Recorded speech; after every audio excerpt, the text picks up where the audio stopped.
Buonasera e benvenuti a questo speciale di Nero su Bianco. È vero che abbiamo cominciato a parlare nella lingua di Dante, però sarò costretto di parlare nella lingua di Charles Baudelaire perché abbiamo oggi un ospite di grande riguardo, è uno che parla la lingua di Molière, quindi sarò costretto a comunicare con lui nella lingua di Baudelaire. Andiamo subito a conoscerlo. Lui è Justin Koné Katina, uomo politico ivoriano, è stato ministro del budget da dicembre 2010 a aprile 2011 sotto la presidenza del presidente Laurent Gbagbo, che ha il medesimo nome di battesimo come me. Oggi il è responsabile, vicepresidente del Partito del Popolo Africano, si chiama PPACI. Justin Koné Katina è anche il presidente del Consiglio strategico politico e con la carica di programma del governo del suo partito. Justin Koné Katina, bonsoir. Bonsoir, Debaï. Et bienvenue en Italie. Merci beaucoup. Alors, Justin Koné Katina, on le rencontre aujourd'hui parce qu'il est venu faire, il est venu voir un peu comment fonctionne la foire internationale du cacao, Hero Chocolat. On l'a vu durant cette kermesse et on a insisté qu'il vienne sur notre plateau aujourd'hui pour rencontrer un peu ce qui se passe dans son pays et ce qui s'est passé, ce qui se passerait parce qu'en octobre 2025, il y a une échéance électorale qui sont les élections présidentielles. Donc, M. Justin Koné Katina, le rideau est tombé sur la foire internationale du chocolat Hero Chocolat qui reçoit chaque année près de 1 million de visiteurs. Quelle est votre première impression quand vous avez fait le tour du Corso Vannucci, le centre de la ville de Perugia, où se tient cette kermesse? Alors, ma première impression, c'est que déjà, je corrigeais une ignorance. Je ne savais pas qu'il existait une telle foire de cacao et de chocolat à Perugia. Et donc, j'ai été agréablement surpris par la foule, par l'immensité de la foule, par le nombre de visiteurs et par la variété, la qualité des produits qui dérivaient du cacao et qui étaient présentés au public. Et j'avoue que j'ai été très, très, très impressionné. Je m'attendais à voir une délégation officielle de mon pays. Malheureusement, je n'en ai pas trouvé. Ça aussi, j'ai été surpris. Chaque année, la Côte d'Ivoire est présente au Salon du chocolat de Paris. Et je précise, je suis journaliste professionnel, et vous savez que nous, pour la déontologie, on n'aime pas être démenti. Le Salon du chocolat de Paris a 70 000 visiteurs. Perugia a plus d'1 million de visiteurs. Donc la question que je me pose au ministre Koné Katina, mais il y a une dichotomie, c'est-à-dire en 70 000 visiteurs et 1 million de visiteurs, alors que chaque année, le président de Hero Chocolat, l'architecte Eugenio Guarducci, il invite toujours la Côte d'Ivoire, mais la Côte d'Ivoire, de manière ponctuelle, décline l'invitation. C'est quoi votre problème, monsieur le ministre? Je crois que nous, quand nous étions au pouvoir en 2003, nous étions là. Nous avons invité, nous sommes venus. Et je crois que c'est peut-être ça qui fait la différence entre nous et les autres. Peut-être que, c'est le nom de Paris qui fait l'attraction plutôt plus que l'activité. Sinon, si vos statistiques telles que vous les avancez sont fondées, sont justes, il n'y a pas de raison que nous nous bousculions pour aller pour un forum ou une foire qui ne regroupe que 70 000 personnes et abandonner, oublier celle qui fait plus d'1 million de personnes. Je pense beaucoup plutôt que c'est peut-être que le Nord Paris, la ville de Paris qui fait l'attraction, plutôt que l'essentiel qui est la vente de l'image de notre cacao. Mais ça, c'est des choix politiques et ils dépendent de personnes, des animateurs, et les animateurs, c'est pas nous. Voilà. D'accord. On met le pied dans le plat d'un thème qui vous intéresse beaucoup, puisqu'il y a seulement une semaine, vous avez fini votre enrôlement pour les listes électorales. Et nous avons lu, que j'ai lu sur une agence, que le PPACI a exprimé son profond désarroi face à un processus qu'il juge vicié dans sa conception et dans son exécution, dénonçant une série de manquements susceptibles de compromettre les élections d'octobre 2025. On est le dimanche 24 novembre 2024. Mais ce sont les résultats eux-mêmes qui obtenus, qui sont la meilleure traduction du désarroi et du moins de notre colère, la colère du PPACI, il faut dire appeler les choses par leur nom. On a l'impression que tout est organisé, tout est fait pour qu'effectivement La CEI s'attelle, ou du moins s'ingénue, de faire en sorte qu'il n'y ait pas beaucoup de personnes qui s'enrôlent. Il nous disait qu'il s'attendait autour de 4 500 000 primo-votants, de nouvelles personnes qui devaient s'inscrire. Nous en sommes à peine 900 000. À peine 900 000. Et donc, tel que les choses ont été organisées, les goulots d'étranglement qui ont été mis en place pour la production des pièces administratives, ainsi de suite, tout cela participait, à notre avis, à la volonté manifeste de la CEI d'empêcher le maximum de personnes à s'enrôler. Donc, c'est volontairement que ça a été fait. Et je rappelle que, conformément à notre loi, la révision électorale se fait chaque année. Et la CEI a décidé, elle, de faire l'enrôlement chaque 2 ans. Mais si vous aviez prévu pour chaque année de faire un enrôlement chaque 3 semaines ou 1 mois, mais quand vous le portez à 2 ans, au moins la décence et même la logique, la simple logique humaine voudrait que vous puissiez au moins que l'opération dure au moins 2 mois. Au moins, ça a un sens. Mais quand vous, non seulement vous ne le faites pas chaque année, en plus les 2 ans, vous trouvez un délai de court et vous espérez, qu'est-ce que vous pourrez faire 3 semaines ou 1 mois pour faire l'enrôlement dans un pays comme la Côte d'Ivoire, où la question de la production des pièces administratives est une gageure. Ben, évidemment, on s'attendait à ces résultats et pour nous, c'est voulu. Vous critiquez le comité électoral indépendant. Mais si je me rappelle bien, j'ai bonne mémoire, c'est le FP qui a créé ce comité. Oui. Alors? Oui, nous sommes à la recherche d'un instrument qui puisse garantir des élections paisibles. Au début, en Côte d'Ivoire, les élections étaient organisées par le ministère de l'Intérieur. Mais c'est le caractère manifestement partisan du ministère de l'Intérieur qui n'a pas été capable de faire la part des choses entre son rôle politique et son rôle administratif pendant des élections qui a fait que nous avons demandé qu'il y ait une institution neutre puisse continuer d'organiser les élections. Pourtant, vous dites qu'elle n'est pas neutre. Non. Nous sommes dans cette logique. Malheureusement, la composition aujourd'hui de la CEI, telle qu'elle est, nous avons commis l'erreur de penser qu'en prenant des partisans, plusieurs partisans, les mettant ensemble, on arriverait à la neutralité. Ce n'est pas vrai. Si en mathématiques, 1 moins 1 égale 0, en politique, 1 moins 1, ça fait toujours deux positions tranchées. Et donc, finalement, la bataille politique qui devait avoir se tenir loin de l'instrument de la commission électorale s'est déplacée à la commission électorale. Et en Côte d'Ivoire, on a des partis politiques qui sont créés uniquement pour siéger à la commission électorale. Vous avez une commission électorale qui est contrôlée pratiquement à 90% par le parti au pouvoir. Elle n'est plus neutre. Elle devient... Mais est-ce que le PPAC siège au sein de ce comité? Non. Alors, il faut répliquer. On nous a donné on nous a admis l'année passée dans la commission, mais nous sommes le 3e parti le plus important de la Côte d'Ivoire en termes de résultats électoraux. Vous imaginez que dans la commission centrale, le bureau de la commission de la CEI, le bureau central, le PPACI n'est pas représenté. Mais vous trouverez dans cette commission des partis qui n'ont même pas un conseiller municipal et qui sont... Monsieur le ministre, oui. Il y a quand même une incohérence. Il y a 5 ans, vous avez invité vos fidèles, vos adhérents à ne pas s'enrôler. Oui. Aujourd'hui, que vous attendez? Vous attendez à quoi? Quand vous avez dit à 5 ans de ne pas s'enrôler. Oui, mais où est le problème? Si on vous dit, on n'a pas voulu que vous enrôliez, parce que la bataille politique, c'est une bataille thématique. Nous organisons nos débats autour d'un thème.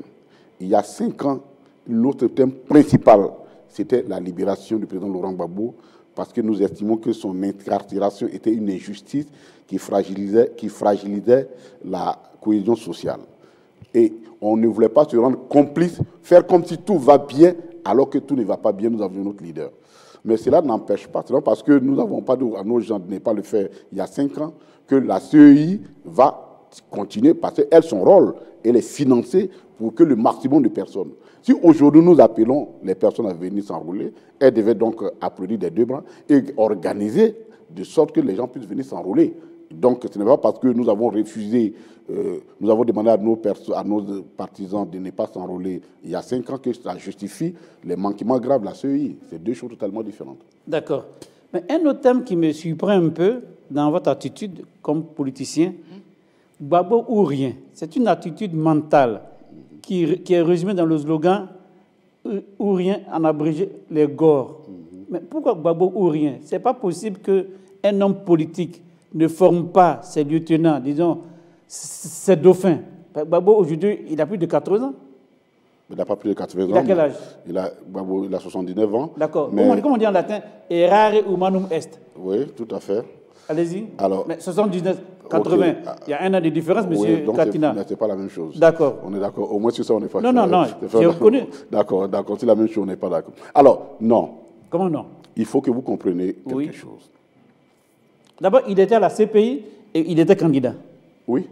C'est possible qu'il n'y a pas un dauphin non, qui... mais comment non? Parce que, voyez-vous, oui. Un parti politique, c'est la conquête du pouvoir d'État. Mais un parti politique aussi, c'est la bataille autour d'un certain nombre de valeurs. Et l'une des valeurs essentielles pour nous, au PPACI, c'est que nous n'acceptons pas l'injustice là où elle vient. On ne peut pas nous me dire, à moi, Koné Katina, que toute la solution au problème de la Côte d'Ivoire se résume à l'élimination du président Laurent Gbagbo comme acteur politique. Nous ne sommes pas d'accord avec ça. Donc, quand nous les disions, c'est pour dire que vous avez décidé de faire en sorte que le président Laurent Gbagbo soit écarté de la vie politique, c'est votre souhait. Nous, de façon symétrique, nous vous disons que nous le mettons au centre du débat politique. Ça, c'est tout à fait, c'est une réponse logique à un comportement que des adversaires, des personnes essaient de cultiver. Donc pour nous, quand nous le disons, ça fait partie de notre bataille. Ce n'est pas un slogan fanatique, ce n'est pas du fanatisme, mais ça correspond à une logique. Quelqu'un a gagné une élection en 2000, on l'a empêché par tous les moyens. Il gagne l'élection en 2010, on l'enlève, on l'envoie en prison et on lui empêche donc de vivre normalement sa vie politique. Il est acquitté à la CPI, on lui trouve des artifices inutiles et grossiers dans son pays et on lui dit on ne veut pas que tu sois candidat. Mais nous sommes justement les lieutenants, c'est nous qui sommes les lieutenants. Koné Katina, c'est le lieutenant Laurent Gbagbo. Il dit que son général, là, il continue d'être un bon général et il va mener la bataille. Mais Katina, donc, c'est un choix. Mais c'est-à-dire la chose qui nous étonne, nous les observateurs, pour que ce Gbagbo est l'unique option que vous, les barons du PPACI, vous torpillez entre vous et pour éviter toute velléité d'affirmation de soi entre vous. En un mot... C'est une affirmation gratuite, c'est une affirmation forte. Est-ce que vous avez des éléments de preuve de ce que vous avancez? Non. Je n'ai pas de preuves, mais est-ce que vous... D'accord, mais entre vous, puisque entre vous, moi, je vous connais, vous êtes un brillant politicien, mais c'est possible que... Parce que quand moi, je viens en Italie depuis plus de 40 ans, je vois bien que les hommes politiciens, ils forment leurs dauphins. Mais depuis 1990, qu'on a eu le multipartitisme, c'est toujours ou Gbagbo, ou Alassane Ouattara, ou le dauphin Henri Konan Bédié. Mais est-ce qu'il n'y a pas de jeunes générations qui ont été formées, comme vous d'ailleurs? Parce que vous êtes un économiste. Et encore, compliment, on m'a dit que vous avez fait votre doctorat il n'y a pas trop longtemps. Merci beaucoup. D'accord. Donc, en un mot, est-ce qu'il n'y a pas quelqu'un qui peut affronter le parti d'en face, entre vous, les jeunes? Oui, mais le problème, c'est que votre question, vous avez la réponse. Non, je n'ai pas la réponse. Répondez-moi. Vous donnez la réponse, vous donnez la réponse à votre question. Non, soyons sérieux. Voyez-vous. Donc, je ne suis pas sérieux. Non, ce n'est pas vous. Ah, d'accord. Finalement, les gens, quand ils abordent cette question-là, ils abordent avec beaucoup de légèreté. D'accord. Et c'est pourquoi je demande, ce n'est pas vous, mais ceux qui nous écoutent, qui nous prennent au sérieux, qui comprennent le sérieux de ce que nous allons dire. Non, notre pays, la Côte d'Ivoire, le problème de la Côte d'Ivoire n'est pas un problème d'âge ou de quelqu'un qui dure longtemps dans l'arène politique. La question fondamentale de la Côte d'Ivoire depuis 1990, est-ce oui ou non on accepte les règles démocratiques que nous sommes librement fixées. Tant que ces règles ne sont pas clairement établies, que vous prenez des candidats de 18 ans, ou de 22 ans, ou de 23 ans, ou de 100 ans, vous ne réglez pas le problème de la Côte d'Ivoire. Donc ce n'est pas juste de ramener la question déployés en Côte d'Ivoire à 3 personnes, tout le monde en tenant compte de leur âge. Ça n'a pas de sens. Et c'est pourquoi je dis qu'on ne peut pas régler, résumer, ramener la question profonde de la Côte d'Ivoire à ce schéma-là. Le problème, c'est qu'en Côte d'Ivoire, depuis 1990, on a décidé d'aller au multipartisme et il y a des personnes qui ne veulent pas appliquer les règles du multipartisme et qui sont arrivées jusqu'à faire la guerre et pour accéder au pouvoir. C'est ça qui est le problème de la Côte d'Ivoire. Et ça n'a rien à voir avec l'âge, ni avec l'ancienneté des acteurs. C'est une question de mentalité. Et nous, au PPA, c'est cette mentalité que nous combattons. D'accord. Revenons à l'appel de Bonois. On entend par appel de Bonois, le président Gbagbo, il a lancé un appel pour réunir tous ceux qui sont de l'opposition, tous ceux qui s'entendent de la mouvance de gauche. Mais la question que je vous pose, aujourd'hui, votre champion, il n'a pas de rapport de communication avec Simone Eivé, pas de rapport de communication avec Charles Blé Goudé, encore Afin Guessan, l'ex-premier ministre, encore avec Mamadou Koulibaly, l'ex-ministre de l'économie, et encore l'ex-président de l'Assemblée nationale.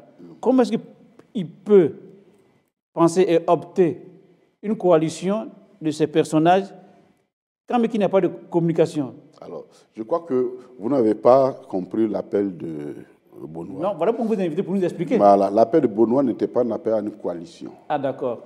L'appel de Bonois disait ceci. Nous avons en face de nous un pouvoir qui refuse d'appliquer les règles démocratiques, qui vicie, qui rend difficile le jeu démocratique, entre des règles et des applications, des choses inutiles. Nous disons, vous tous qui vouliez compétir à cette élection, mettons-nous ensemble pour que nous combattions, au moins que les règles du jeu soient claires, pour que dans notre compétition, vous tous qui voulez compétir, ou on puisse compétir dans les conditions normales. Donc ce n'est pas une coalition. C'est la première des choses. Deuxièmement, quand le président a fini de dire ça, il a nommé quelqu'un, et cette personne fait son travail, c'est le président exécutif, Daron Didier, qui fait son travail. Contrairement à ce qu'on vous dit, il a contacté toutes ces personnes-là. Parmi ces personnes, il y a Blé Goudé. Bien sûr, il a contacté. Donc, il est devenu fréquentable, Blé Goudé. Alors, Blé Goudé n'a jamais dit.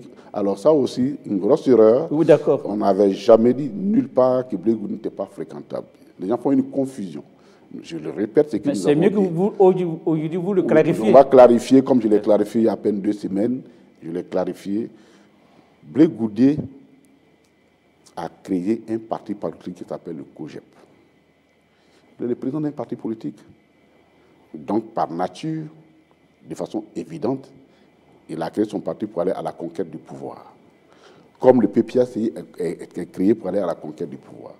À partir du moment où vous créez 2 instruments pour affronter pour le même objectif, vous devenez adversaire. Mais cela dit, en politique, comme l'a dit, l'adversité ne peut jamais être permanente. Elle peut, à un moment donné, par les circonstances, on peut se rapprocher, et puis, pour un objectif bien précis. Mais pour le moment, ce dont je ne suis pas d'accord, c'est de faire croire que Blé Goudé, tout en créant le COGEP, est encore avec Gbagbo. C'est cette approche-là que nous disons qui n'est pas juste. S'il était avec Gbagbo, il serait resté au PPACI. Dès que tu crées un parti politique et que tu as ce parti, tu vas à la conquête. Blé Goudé n'a jamais dit qu'il était du PPACI. Oui, bon, dans ces conditions, il n'y a pas de débat. Mais ne nous prêtez pas les intentions de dire qu'on a dit que Blé Goudé n'est pas infréquentable. Il a été le premier à le dire et j'avais même précisé, après avoir dit tel ce que je viens de dire, que le fait qu'il ait créé son parti fait de lui un compétiteur comme nous, donc un adversaire politique, mais que, schéma faisant, il y a la possibilité que nous puissions nous rencontrer quand le devoir se fait sentir, qu'on se mette d'accord autour d'une question. Donc ça, je veux dire, les choses sont tellement simples que parfois je dis les journalistes, c'est votre travail, hein, bien sûr, chahuter, mais même autour des évidences, mais je veux dire que sur ce plan-là, il n'y a pas trop à chahuter. D'accord. L'évidence est grande. Tout à l'heure, j'ai dit tantôt que vous êtes un économiste. Donc, la majorité des pays africains ont entre 80 et 95% de leur tissu économique qui est constitué des PME, d'ailleurs comme l'Italie, qui peut être un benchmark pour la Côte d'Ivoire. Et ces entreprises locales, cependant, elles contribuent seulement à 18, maximum 20% de la richesse créée par le PIB. Et 80% de la richesse sont créées par les entreprises occidentales. Vous ne pensez pas qu'il y a un problème puisque ces entreprises occidentales rapatrient les fonds dans les pays d'origine? Alors, voici, alors, votre question est tout à fait juste, mais il faut situer ça dans le contexte économique de nos pays. Aujourd'hui, nos pays se sont tous lancés dans ce qu'on appelle les grands travaux. Les travaux d'infrastructure. Or, ces grands travaux, ce n'est pas les PME qui les font. Ce sont les multinationales qui font ces PME.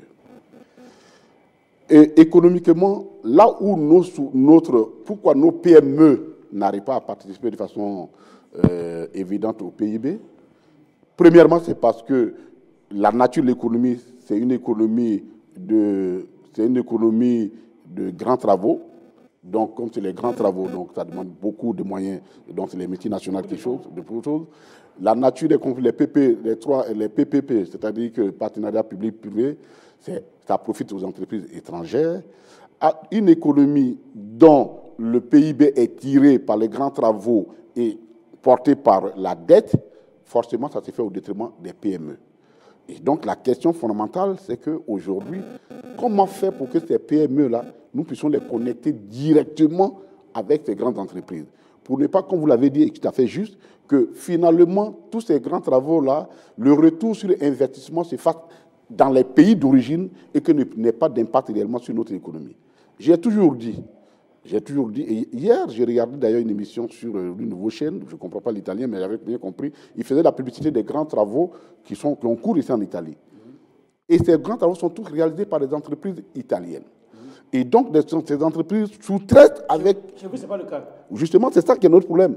C'est pourquoi nous ne sommes pas d'accord au PPACI de cette économie, de cette orientation économique qui est faite en Côte d'Ivoire, qui veut que la richesse, elle est créée, mais elle retourne dans les pays qui sont déjà développés, parce que c'est eux qui fournissent ces trucs-là. Quand vous dites, je vais faire un métro en Côte d'Ivoire, qui vous coûte 2 milliards de dollars, eh bien, ces métros-là, dans la réalité, son impact économique en termes de richesse qui va pouvoir réjaillir à la fois sur les PME et sur les nul. C'est toutes les entreprises qui sont impliquées dans ce projet, c'est des entreprises soit françaises, soit étrangères. Donc finalement, c'est un projet, ce qu'on appelle les éléphants blancs, où on fait un éléphant blanc, mais ça n'a aucun impact. Et c'est ce que nous voulons corriger dans Monsieur Katina, ex-ministre du budget de Laurent Gbagbo, que pensez-vous du plan Mattei proposé par la jeune première ministre italienne, Giorgia Meloni? Écoute, c'est ambitieux. Ce qu'elle dit dans le fond de ce plan, ce qu'il dit dans ce fond, à savoir créer des emplois, c'est ce qui vise ce plan, créer des emplois dans les pays africains, de sorte à maintenir la jeunesse pour ne pas qu'elle vienne en migration illégale dans les pays du Nord et que la porte d'entrée de cette migration par l'Italie, forcément, ça pose. L'objectif, sur le fond, elle a raison. Mais c'est les mécanismes, comment elle va y arriver, pour lesquels je doute, puisque il y a eu déjà, cette tentative a déjà eu lieu sous une autre forme. En 2015, il y a eu le plan qu'on pourrait appeler le plan de Malte-la-Villette. Malte-la-Villette, qui est la capitale de l'île de Malte.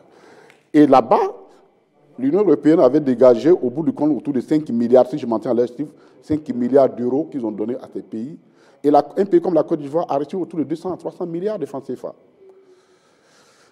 Et malheureusement, quand ils ont reçu cet argent, le gouvernement a dit on fait un plan, on a déclaré l'année 2016, année de la jeunesse, à cause de cet argent. Mais au bout du compte, finalement, qu'est-ce qui s'est passé? Il se trouve que la Côte d'Ivoire continue de fournir le plus grand nombre d'immigrants encore. Et ça veut dire que cet argent n'a pas été utilisé comme il le fallait, puisqu'il n'y a pas eu d'impact pour retenir ces personnes-là. Mais mieux, et je dirais même pire, c'est que le donateur, c'est-à-dire celui qui a l'initiative, l'Union européenne, n'a jamais demandé de compte aux gouvernements qui ont reçu cet argent. Donc, c'est bon, c'est possible, c'est une bonne initiative, mais il faut revoir les mécanismes. Il faut peut-être qu'ensemble, et ce n'est pas seulement les États, il faut que ces questions-là, on les débatte avec les gouvernements et les partis de l'opposition pour que nous proposions un plan et que ce plan-là soit suivi de façon collégiale, à la fois par le gouvernement et par l'opposition et par les pays donateurs. À partir de ce moment-là, s'il y a une conduite comme ça, on peut arriver à des résultats tangibles. Sinon, vous donnez cet argent à la Côte d'Ivoire, ça va servir à alimenter les quêtes du RHDP, qui va trouver des comptes pour ses camarades, et ça ne va pas servir la Côte d'Ivoire, comme ça s'est fait il y a quelques années avec le plan de Malte-la-Villette. La Villette. La Villette. Monsieur le ministre, Kone Katina, où vous êtes assis le mardi passé, puisque Nerusu Bianco va en direct chaque mardi, était assise là la nouvelle présidente de la région de Lombrie. On a voté dimanche et lundi. Lundi à 15h05 avec notre instant pool, on savait les indications de qui avait gagné. La question que je vous pose, pourquoi est-ce que, c'est-à-dire lundi au plus tard à 17h, on savait avec précision, avec toutes les voix et tous les pourcentages qui avaient gagné les élections régionales de cette région. On a voté en Italie dans 2 régions, la région de l'Umbria et la région d'Emilia-Romagna, où la gauche a gagné, les 2 régions. La question que je vous pose, pourquoi est-ce qu'en Afrique, après les indépendances, aujourd'hui ça fait 64 ans, quand on vote dans nos pays, pour avoir les résultats, il faut attendre vraiment assez de temps. Parce que l'Italie ne manipule pas ces élections. Pardon? Parce que l'Italie ne manipule pas les élections pour quelqu'un. C'est tout simple. C'est la volonté de manipuler, de ne pas dire les pourquoi vous les manipulez? Oui, vous êtes un homme d'État. Monsieur Katina, vous êtes ministre. Oui, mais vous êtes un homme d'État. Oui, mais vous êtes un grand politicien. Oui. Vous écrivez le programme de votre parti PPACI. Oui. Mais donc, vous devez faire en sorte que, après les élections, après qu'on ait voté, on ait sorti des urnes et qu'on ait des résultats sans attendre assez de temps. C'est pourquoi nous disons qu'il faut changer la CEI. Parce que ce que vous dites, ça rejoint exactement ce que nous disons. C'est possible en Côte d'Ivoire. Aujourd'hui, c'est vrai qu'on n'a pas les mêmes infrastructures de communication comme vous, mais le peu de technologie qu'on a, c'est possible. Peut-être qu'on ne le fasse pas dans les 24 heures, mais au moins dans les 72 heures, qu'on puisse avoir tous les résultats. Même dans les 48 heures, qu'on ait tous les résultats sans problème. Mais c'est la volonté de manipuler. Parce que donc, en un moment, il n'y a pas de standard que nous avons ici. C'est Willy Brandt qui disait il n'y a pas de démocratie sans démocrate. La question de la démocratie, elle est d'abord mentale. Et c'est ça, c'est à cela s'attelle le président Laurent Gbagbo. C'est beaucoup de souffrance pour lui. Hein. D'accord. Beaucoup de souffrance pour que ça rentre dans les têtes. Il va en prison, ainsi de suite. Mais c'est le problème, c'est la question de l'Afrique, c'est la démocratie. Il faut que nous nous maintenions dans la démocratie. D'accord. Monsieur Kone Katina, ex-ministre du budget du gouvernement Laurent Gbagbo, nous sommes à la fin de cet entretien. Quel message voulez-vous donner à ceux qui nous écoutent, puisque cette émission elle sera vue un peu partout en Côte d'Ivoire, ce qui est un peu votre objectif? Ok. Écoutez, je suis venu ici parce que nous avons des structures de notre parti qui s'installent, qui se bonifient, et des structures m'ont appelé en Italie pour l'investiture de leurs responsables.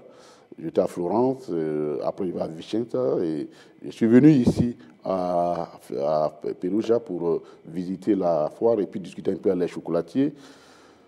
Ce que je vois un peu partout, c'est qu'il ne faut pas désespérer de l'Afrique. Il ne faut pas qu'on désespère. L'Afrique a besoin simplement d'un leadership nouveau, qui tourne autour d'un certain nombre de valeurs. Il faut que nous nous estimons nous-mêmes. L'estime de soi, c'est la première des choses que les Occidentaux ont, que nous n'avons pas. L'estime de soi te permet de regarder, est-ce que ce que je fais, je le fais dans l'intérêt de mon pays, de mon peuple, ou je le fais dans l'intérêt d'autres peuples.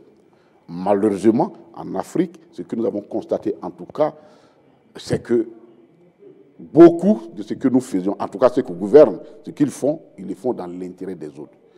Au point où quand nous avons voulu faire autrement, on nous a fait la guerre. Quand nous avons voulu faire autrement, on nous a fait la guerre. Autrement, c'est-à-dire exactement ce qu'il faut faire, on nous a fait la guerre. C'est une erreur de le faire. On ne peut pas se développer si nous n'avons pas l'estime de soi. Apprenons à nous aimer comme Africains, à aimer notre pays, à être souverains, à croire à l'Afrique, en l'Afrique, et à partir de ce moment-là, les autres choses, nous allons pouvoir décoller. Merci, Justin Kone Katina, d'être passé sur le plateau de Nerusu Bianco. Vous nous avez promis de revenir dans 1 an, puisque Hero Chocolat, ça se passe chaque année à la mi-novembre à Perugia. Vous voyez ce qui est écrit là? Qu'est-ce que c'est écrit? Umbria. Non, là. Nerusu Bianco. Voilà, Nerusu, ça veut dire mettons noir sur blanc. Okay. Donc, c'est une promesse. Donc, comme on a Nerusu Bianco, on met noir sur blanc. Donc, aujourd'hui, nous sommes le 24 novembre. Donc, on vous attend le 15 novembre 2025 pour assister à dans l'espoir que la Côte d'Ivoire participera avec un peu de stand pour présenter vos produits. Parce que cette année, il y a d'autres pays producteurs comme le Cameroun, Venezuela, Équateur qui étaient présents. C'est malheureux que la Côte d'Ivoire, premier producteur mondial du cacao avec 2 millions de tonnes, était absent. Malheureusement, ce n'est pas à Paris. Bien. Aujourd'hui, on a fini. De nous, on remercie Kone Katina dans l'espoir qu'il revienne de nous dans nos studios pour décortiquer la politique de son pays et surtout pour parler du chocolat et du cacao de son pays. Bonsoir.